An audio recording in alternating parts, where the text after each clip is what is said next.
Hey,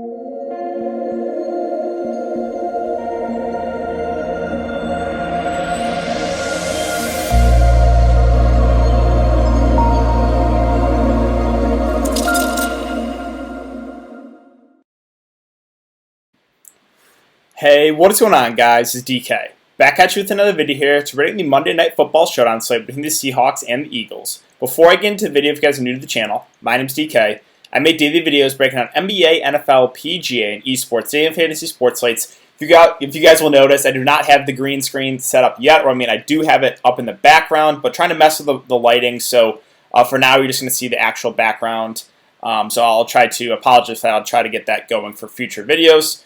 I do want to thank you guys again for the continued support. It is greatly appreciated. Currently right now, 5.81 thousand subscribers on YouTube. The easiest way to support me, since all the content is free, is to leave a like button on the video, subscribe to the channel if you haven't already, and hit the notification bell so you know when to upload videos, so you know when to go live.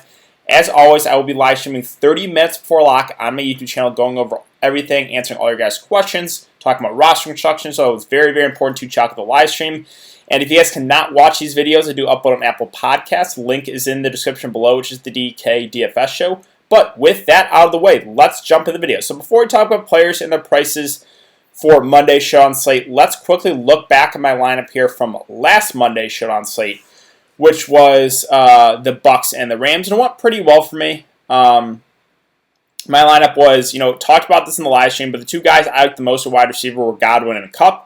I want Godwin the captain. Kupp was the optimal captain. He went off 11 catches, 145 yards, and he got the 100-yard bonus. So yeah, those two were the guys I talked about liking the most in the live stream, and we talked about that with roster construction. Told you guys I was going with both quarterbacks. Brady was a bit of a letdown, but he was very, very popular. I liked Fournette better than Jones. It was a price point thing, and we saw Fournette actually outscore Ronald Jones.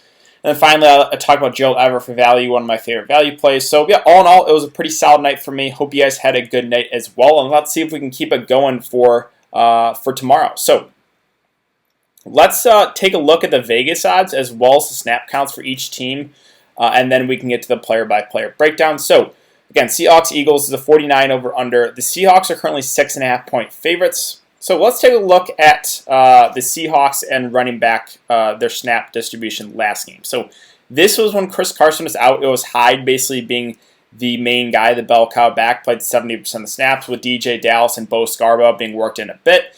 But we do have Chris Carson back now, so I kind of expect Carson to get a majority of the work with Hyde a bit mixed in.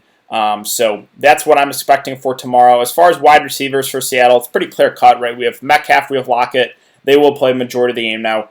Moore and Swain are both questionable. Looking like Swain more likely to play, Moore kind of 50-50. So that's something to monitor. If David Moore can't go, we can look to Freddie Swain as a pretty nice value option. So yeah, we'll go over that more in the player-by-player breakdown. Tight ends for the Seahawks. Well, we know it's been hard to try to nail down what they're going to do on a week-to-week basis for their tight ends. 1 week it's Olsen, 1 week it's Disley, one week it's Hollister. Well, Olsen's out, so we don't have to worry about him now. He played 61% of snaps last game. Disley played 65%. Hollister played 20%. Hollister is the better pass-catching tight end, where Disley will probably play more, but I think he'll be used for more for blocking purposes. So both Disley and Hollister are viable, but I think I like the price point a little bit better on Hollister compared to Disley. Running backs for the Eagles was a 60-40 split with Sanders and Scott. The game before, it was about a 70-30 split. I expect about probably 70-ish, 30%, with Sanders being 70% of about 30% for Boston Scott. Wide receiver situation for the Eagles, Fulgham and Jalen Reagor basically played the entire game. Greg Ward was the number 3, played 68% of snaps, and Alshon Jeffrey played 5 snaps total, 7%. Not great after they said he was, the snaps are going to go up for him, so hard to get really excited about that. And then finally, tight ends, we have Zach Ertz is still out once again, so Dallas Goedert should play the entire game or close to it. He played the entire game last game, 100% of the snaps. Richard Rodgers played 32% of snaps. He's a viable punt play because we know the Eagles do like running 2 tight end sets. And then before we get into the player-by-player breakdown, I want to thank PrizePicks for sponsoring this show today, guys. If you guys are not familiar with PrizePicks, how it works is It's a website where you can bet on player props, right? So you're betting over under player props. You can bet anywhere from 2 to 5 players and win up to 10x your money. So if you guys are interested in signing up for PrizePicks, you can use my code DKDFS, all one word, and it's 100% match up to $100. So if you put $100 in, you get $200 to play with. And I want to talk about a couple plays I like here before we get back to Draftkings. So if you take a look at the PrizePicks projections here, a lot of the Seattle or the Philadelphia guys look, in my opinion, a little bit too low because this is a really good matchup against Seattle. They're probably playing from behind, so I like the over and the passing attack guys. Jalen Reagor is one of my favorite plays in DraftKings. He has a projection right now, 11.5. I like the over on that. I also like the over on Fulgham. I know Fulgham's been not great recently, but these are the two main targets here for Philly. Again, a good matchup. It should be a good game script as well. So I like the over on both Reagor and Fulgham. And then you can go back. You can even go over under for defensive players. But that's kind of where I like. Even Goddard 11.2. I kind of like the over in that as well. Really, I'm pretty high on the Philadelphia passing attack for this game. So that's what I like. Again, if you guys are interested in signing up, use code DKDFS. 100% match up to $100. So let's get into the DraftKings player-by-player breakdown. And at the top, we have Russell Wilson at 12.6K. I think he is, obviously 12.6 is not cheap, right? You're going to have to pay premium for him, but I think it's worth it. I mean, it's a safe, very, very safe play with upside. Like Russell Wilson has been a top 5 quarterback so far this year. Recently, 2 of the last 3 games have been a little bit shaky, but I think he's someone that I'm willing to just jam in and move on. Again, I think this game has potential to shoot out with Seattle obviously struggling defensively. Philly's not great on the defensive side either. So yeah, we do have over under of 49. Again, I kind of like the over there. I think this one could turn into a shootout. But yeah, Russell Wilson is someone that is definitely one of the top plays of the slate there at 12.6. Yeah, so Carson Wentz is at 10.4K. You're getting a little bit of a discount there from Russell Wilson. Obviously, you're going to feel more comfortable with Russell Wilson if you're going to make me pick. But this is a game that, again, I kind of like playing both quarterbacks. I think there's enough value you can get him in there. So I do like Wentz. I know he's been up and down, right? Last 3 games, not been great. 12, 8, and 16 fantasy points. They said, too, that they're going to probably give Jalen Hurts some increased playing time. So maybe he'll get a few snaps here and there. Sure, makes Wentz a little bit risky. I think that will lower the ownership. This guy's been, not great this year, but still has, ceiling, right? He can get you 25 to 30. And like I said, this is a really good matchup here against the Seahawks. So I'm kind of buying back into Carson Wentz here. And I like the 2 quarterback approach for the slate. So, and I think for cash games, you probably still do it. You probably play both Russell Wilson and Carson Wentz. For GPPs, you can definitely make the argument to fade one. I probably wouldn't fade both. And I think, the popular build would probably be Russell Wilson and one of his pass catching, one of Metcalf or Lockett. And then Wentz, I'm not expecting to be super popular, maybe like 50%-ish owned. But yeah, Wentz is someone that I like buying back into. Again, I'm pretty high in the Philly passing attack for this game. Now we have Metcalf at 11.4, Lockett at 9.6. This is always a tricky one. It's always hard to nail down which one's going to have a good game on a night-to-night basis. Both guys have been a little bit up and down, but the ceiling on both Metcalf and Lockett is really high, right? If you just look at the last 4 games, 43, 26, 4, and 13 fantasy points for Metcalf. So he's been all over the place. If you look at Lockett, it's kind of the same thing, right? 7, 8, 11, 21. So he has a 56 in there. Like both these guys have the ceiling, but not really consistent on a night-to-night, on a week-to-week basis. So you have Metcalf at 11.4, Lockett at 9.6. Metcalf is probably the more talented wide receiver, but if we're taking price into consideration, I think I would slightly prefer Tyler Lockett to Metcalf for like the 2K difference. Normally these guys are priced about the same. When you get about a $2,000 difference, I'm just going to go with the one that's cheaper with Lockett. Not saying Metcalf's out of play. Again, they're very, very close for me, but I will prefer the cheaper of the 2 there. Miles Sanders is at 9.2. I think he will go a little bit overlooked on the slate. Again, I expect 60 to 70% of the snaps for Miles Sanders. He's been getting involved a bit in the past game with 5 and 5 targets. This, this is a game they're probably going to be playing from behind. So I think Sanders is a decent option for sure. I think, at this price, though, maybe more of a contrarian play, but definitely still has upside, and he's had double-digit fantasy points in the last 4 games. So, yeah, I'm perfectly fine if you want to go to Sanders. Chris Carson's at 8.8K, finally back after, going down there in Week 7, and they said he's full go. So what I'm expecting here is I'm expecting Carson to kind of be the main guy with Hyde, backing him up, maybe like a 70-30, 60-40 split.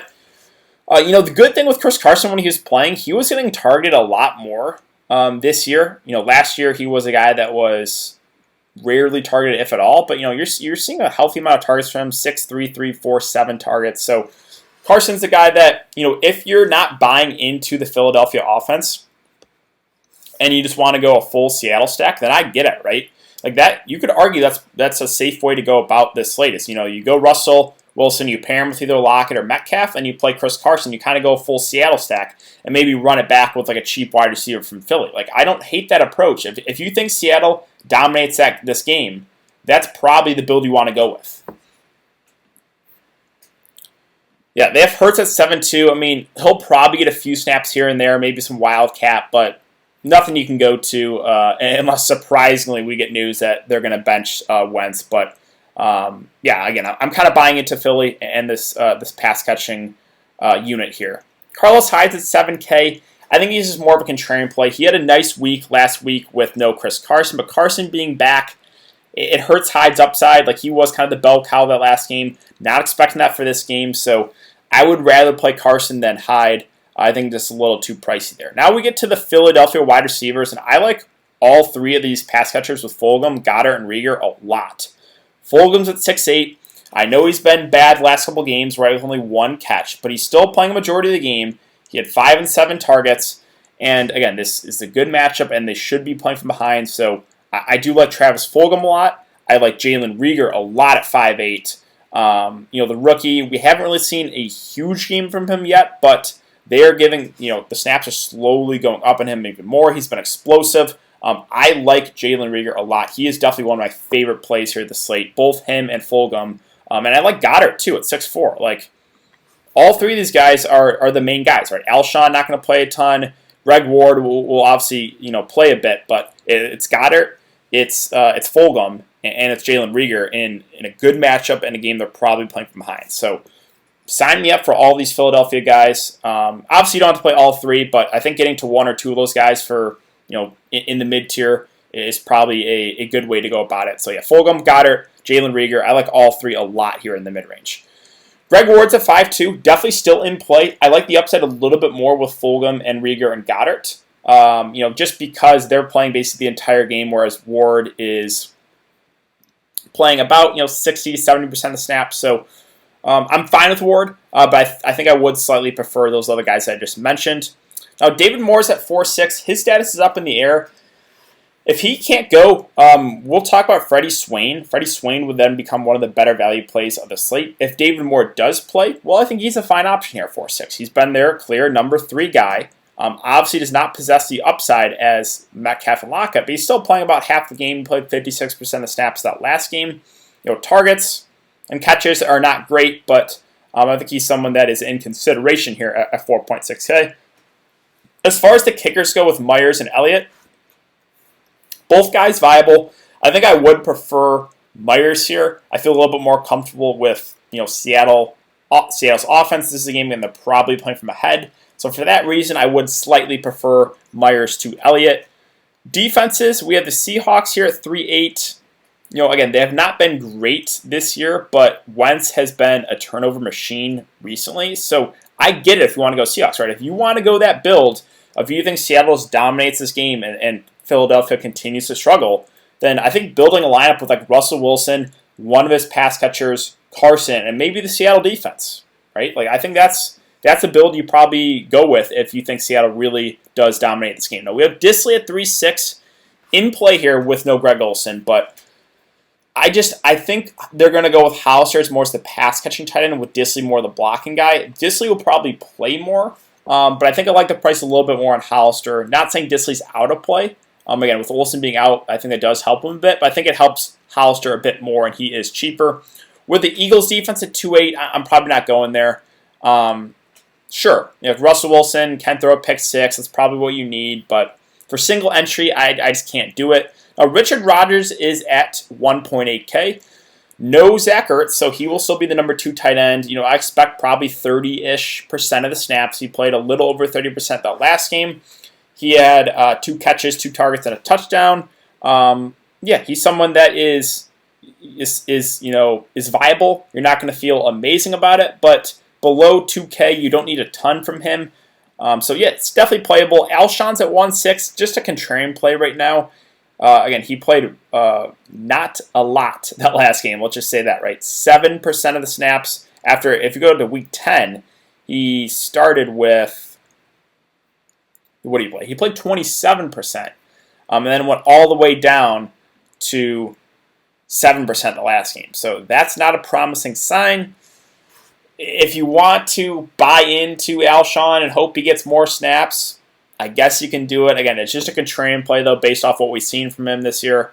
Hollister's at 1.4. Again, I would prefer him to Disley for the price. I just think he's the better pass-catching tight end, and you're getting him for cheaper. So, Hollister is definitely someone looking to value. One of my favorite, really cheap plays here. I like him a decent amount. Again, still no Zach Ertz. Boston Scott's at 1K. I think he's in play. No hope. I expect probably 70-30 to 60-40 split with him and Miles Sanders. Scott is at this price doesn't need a ton to pay off his salary, and if you want to get the guys at the top, you can definitely use a value guy like Boston Scott. So for sure, someone that is viable for value. DJ Dallas at 800. I'm probably not going there. Obviously, now we have Carson, we have Hyde, so he'll be at best a number 3 guy. Yeah, probably not for me. And then really below that, there's no one else I don't think I would consider. Clement's the number 3 guy. Yeah, Freddie Swain. Got to mention him. So he's at $200. They have him listed as questionable, but he expects to play. They said that Swain will be ready for Monday's game, but he sounded far less optimistic about Moore's chances to play. So again, if David Moore is out, Freddie Swain should step into the number 3 role, and at $200, that would be way too cheap. So he would be one of my favorite value plays of the slate if David Moore is out. All right, so let's talk about roster construction, guys. And for cash games, I think the way that I would start it is probably Russell Wilson in the captain. Normally, I want to get both quarterbacks in there, and I prefer, just the floor and even the ceiling for Russell Wilson. So I would probably go for this is for cash games, right? Russell Wilson and Wentz. Again, I think I do use both quarterbacks for cash. That leaves you 5.1K remaining. So from here, I told you guys I'm really high in the Philly pass catching guys in the mid range with Fulgham, Goddard, and Rieger. So maybe look to one of those guys and pair him with one of the top Seattle guys with either Metcalf, Lockett, or Carson. That's probably where I would go for a cash game build. Again, if you think Seattle just completely dominates this, then you can do something like this, right? You can go Russell Wilson with Metcalf, with Carson, and then go the Seattle defense. Right, so that is definitely a viable build if you think Seattle really does control this game. As far as GPPs go and who I'm considering for the captain spot, well, obviously guys like Metcalf and Lockett, right? Because about 75% of the time, it's either running back or wide receiver that wins it. It's an optimal lineup for the captain, and we've seen the huge upside from both Metcalf and Lockett, so definitely considering those guys for the captain. And then I think it's the mid-range guy. So those Philadelphia pass catchers with Fulgham, with Goddard, with Rieger. I like all 3 quite a bit. If you want to take a shot on someone super cheap, if David Moore is out, I think you can make the argument to play a guy like Freddie Swain in the captain at the flat min, because if you do that, that leaves you with 9.9K remaining. You can basically plug in whoever else you want into your lineup. And other value guys, I don't think I consider anyone else in the captain. Again, I want those guys at the top that really have the big upside. So maybe you can go Swain, but not really talking about captains here, but other value plays that we talked about, right? So Boston Scott, I think, looks pretty good. Jacob Hollister. There is value on the slate. So it's going to make for a pretty good showdown slate. Again, I think this game will be pretty entertaining. I think there will be some points scored in this one. But I think that's going to wrap it up for the video today, guys. So if you have been enjoying the content so far, I'd really appreciate it if you leave a like button on the video, subscribe to the channel if you haven't already, and hit the notification bell so you know when to upload videos and when I'm live. Again, 30 minutes before lock, I will be live talking everything, answering all your guys' questions, and we'll talk about more builds as well in the live stream. So thanks again. I hope you guys all have a great day, and I will see you tomorrow in the live stream.